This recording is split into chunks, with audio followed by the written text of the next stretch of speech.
E o Agricultura BR destaca a partir de agora um tema muito importante, relação de produção e risco de contaminação.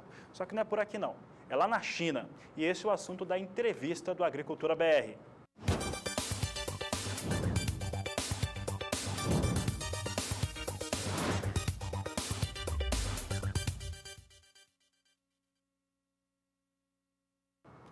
E a gente fala a respeito de um estudo que foi divulgado pelo governo chinês que mostra que quase 20% da área agrícola do país está contaminado. Para falar sobre esse assunto, a gente recebe João Pedro Cuti Dias, consultor de agronegócios do SBA. Seu João Pedro, o que isso significa? A China, junto com os Estados Unidos, Juliana, ela é o segundo, ela disputa a Série A do Campeonato Mundial de Produção de Alimentos, mais de 500 milhões de toneladas. E ela tem 20% da população mundial são chineses, 1 bilhão e 400. E tem 10% da terra agricultável do mundo. Ou seja, é um desafio muito grande administrar esse problema. Por quê? Porque isso ocorreu, essa poluição, esse acúmulo de metais pesados e outros produtos químicos no solo, ao longo, especialmente nos últimos 30, 40 anos, que houve um boom na China de crescimento econômico. Muitas vezes as indústrias não tiveram cuidado com os efluentes, com os resíduos e acabaram chegando no curso d'água e, por sua vez, acabou contaminando o solo. Outro fator que também levou muito a esse problema, na China há uma carência muito grande de água e eles usam muita água para irrigação. O que eles estavam usando? Esgoto. Água de esgoto sem tratamento. Alguma coisa de 70 bilhões de metros cúbicos por ano, é muita coisa. Quando você pega o lodo de esgoto... Isso sem tratamento, João? 10% tinha tratamento, 90% sem tratamento. Mas mesmo que você trate, você tem muitos metais pesados, especialmente na parte sólida dos esgotos. Você, quando pegar o lodo de esgoto e fizer uma análise, você vai encontrar chumbo, vai encontrar arsênio, vai encontrar cádmio, vai encontrar uma série de metais pesados. Esses metais pesados, eles quando entram, ficam no solo, é muito caro e muito difícil você tirá-los do solo. Você tem que desenvolver plantas que sejam capazes de absorvê-los, extraí-los do solo, e aí tem que colher essa planta, colocar num outro local que não haja novamente contaminação. É muito difícil.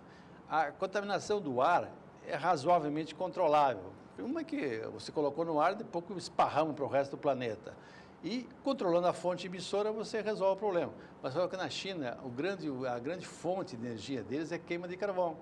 A queima de carvão, você joga, para cada megawatt-hora que você produz energia, joga 1 tonelada de carbono na atmosfera. É um absurdo. A China é campeã mundial, né, em poluição. Às vezes dispersa isso com os ventos e tal, e às vezes quando a chuva também, a hora que cai, chove nessas áreas extremamente poluídas, você tem a chamada chuva ácida, que são compostos de enxofre, uma série de outros problemas que acabam também indo para o solo. Então, o solo chinês, ele sofreu um processo de acúmulo de poluentes muito grande e as consequências são dramáticas. A gente tem uma imagem para mostrar para o pessoal de casa que mostra um mapa da China e as áreas contaminadas. Pode colocar na tela para a gente ver. Seu João, explica para a gente, por favor. A concentração, se pegar os principais polos da China, seja Xangai, Hong Kong, Guangzhou e Beijing, eles ficam na parte leste da China, onde que são os solos agricultáveis da China. A parte oeste, essa parte que está em branco, uma parte são desertos. Então, essa parte onde que você vê aí, o amarelo mais claro é um pouquinho menos contaminado. Quando fica mais próximo do vermelho, aí sim, extremamente contaminado. Você pega a região do delta do rio Pérola, lá em Hong Kong, é extremamente poluído. O que acontece? Nessas áreas, nas partes de várzea, planta-se muito arroz. E você tem análise dessa matéria mostrando o seguinte, que tem locais que o arroz tem 70% a mais do que o limite máximo que poderia ter de cádmio. Esse cádmio, a hora que a pessoa comer esse arroz, ele vai acumular no organismo dela. E você tem todos esses pontos pretos, são cidades na China onde o número de casos de câncer é muito acima da média. Ali nós temos até uma definição, né? Vilas ou conglomerados, né, de câncer, de cancerosos. Né? Cancerosos. Então você vê isso aí. Tem essa situação está levando a uma situação de, em algum momento, o governo chinês vai ter que tomar uma decisão mais drástica. Ou seja, essas áreas que estão mais poluídas teriam que ser proibido de plantar ou plantar culturas que pudessem servir para extrair uma parte desses fatores poluentes. E a grande questão é o seguinte: aí se houver isso, a China iria demandar muito grão no mercado internacional. Porque esse é o assunto que o produtor rural, né, que está acompanhando, está vendo. É um caso de risco, inclusive, para a população chinesa.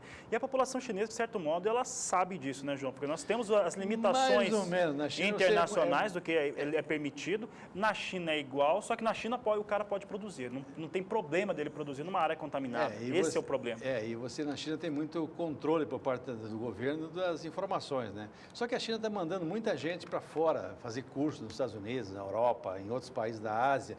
E esse pessoal está vendo isso aqui. Em algum momento isso aí esse pessoal vai reclamar.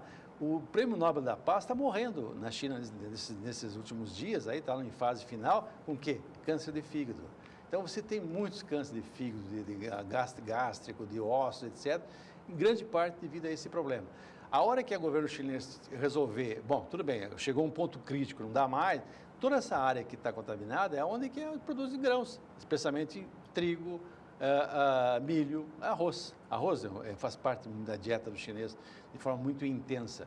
Aí o Brasil e os Estados Unidos, que são dois grandes fornecedores de grãos, haveria um espaço para a gente aumentar as exportações para atender, principalmente se houver uma suspensão, ou pelo menos algumas áreas muito contaminadas não serem implantadas. Hoje, falando de política internacional, porque isso afeta, né, o agronegócio internacional, mundial, principalmente nessa possibilidade, né, de termos uma exportação maior de alguns produtos. É um dado que foi divulgado oficialmente pelo governo da China. Isso já mostra, e a China normalmente, como você acabou de colocar, costuma, né, esconder as coisas por um tempo bastante longo. Se ela já se manifesta em torno dessa situação, é porque provavelmente já deve ter um alinhamento do que, como vai tratar uma situação como essa. A China tem uma vantagem, eles trabalham muito com projetos há 5, 10, 15 anos, ao contrário do Brasil, que é para apagar incêndio. Lá não, eles trabalham com 5, 10, 15 anos. Com certeza estão fazendo alguma coisa. Eles têm que investir muito em pesquisa, têm que investir muito em descobrir alternativas para tentar limpar o solo. Mas é muito difícil, é muito caro. O mais lógico seria deixar esse solo não plantar e ocupar com outras culturas, cultura perene, floresta, alguma outra coisa qualquer, a fim de passar um tempo tentando diminuir a concentração. Especialmente chumbo, cádmio, arsênico, mercúrio, tem tudo. O senhor disse que, caso haja alguma ação da China, né, para deixar de cultivar ou importar o grão de outros países, abriria espaço para o Brasil. Hoje o Brasil já exporta muita soja para a China. Que outro produto poderia entrar nesse espaço? Olha, todas as carnes do Brasil, quando a gente olha a China e Brasil são duas economias complementares. A China produz hoje produtos de alta tecnologia, essas coisas mais baratas estão migrando para outros países asiáticos, tipo Vietnã, Filipinas, Malásia, mas a China concentra muito em equipamentos, tudo que é tipo de equipamento, computadores, material médico, uma série de coisas. O Brasil tem condições de produzir alimentos para atender a China. O próprio ministro Blairo Maggi, na plataforma de trabalho dele, está colocando, o Brasil tem que passar de 7% para 10% do comércio mundial de alimentos. A China, só para ter uma ideia, Juliana, em 1990, a China importou 3 milhões de toneladas de soja no mundo inteiro. Esse ano nós estamos falando de 94. Para te ver o grau de grandeza, porque a população chinesa não cresceu tanto, mas cresceu a renda. A hora que cresce a renda, cresce o consumo, principalmente de carnes. E para se produzir carne, precisa de duas coisas, milho e farelo de soja. Como eles não têm espaço para soja, com uma área muito pequena, a área média na China para a agricultura é 1,5 hectares, 2 hectares por agricultor. Não tem condições de produzir soja. Tem condições de produzir milho, que vai colheita manual, etc. Então, milho eles avançaram muito, produzem mais de 230 milhões de toneladas de milho. 238 milhões. Então, agora, soja Segundo o maior produtor individual do mundo. Só perde para os Estados Unidos. Só não é comercial. Não porque eles consomem tudo isso praticamente lá na China. Então, o que vai acontecer? Eles têm arroz, carnes, a tendência é aumentar muito a importação de carnes, porque eles não têm como produzir bezerro na China, não tem espaço físico. O máximo que eles vão produzir para atender aos 6 milhões e meio de toneladas por ano é descarte de vaca leiteira. Isso vai acontecer muito, porque eles aumentaram muito o rebanho leiteiro. Agora, carne bovina, o Brasil passa a ser, hoje a China e Hong Kong respondem por 40% das importações de carne in natura brasileira. E frango, nós estamos ocupando um espaço muito grande. Nós estamos começando a beliscar o grande mercado de carne suína na China. A China também, toda essa região ali, é uma região que fica até difícil administrar os resíduos da suinocultura, fezes, a água da lavagem e tal. E eles estão aumentando as importações de carne de suína, ainda pequena em relação ao grande consumo dele, que é quase 50 milhões, mas se importar 2 milhões de toneladas, o Brasil pode ocupar esse espaço, ocupar isso aí.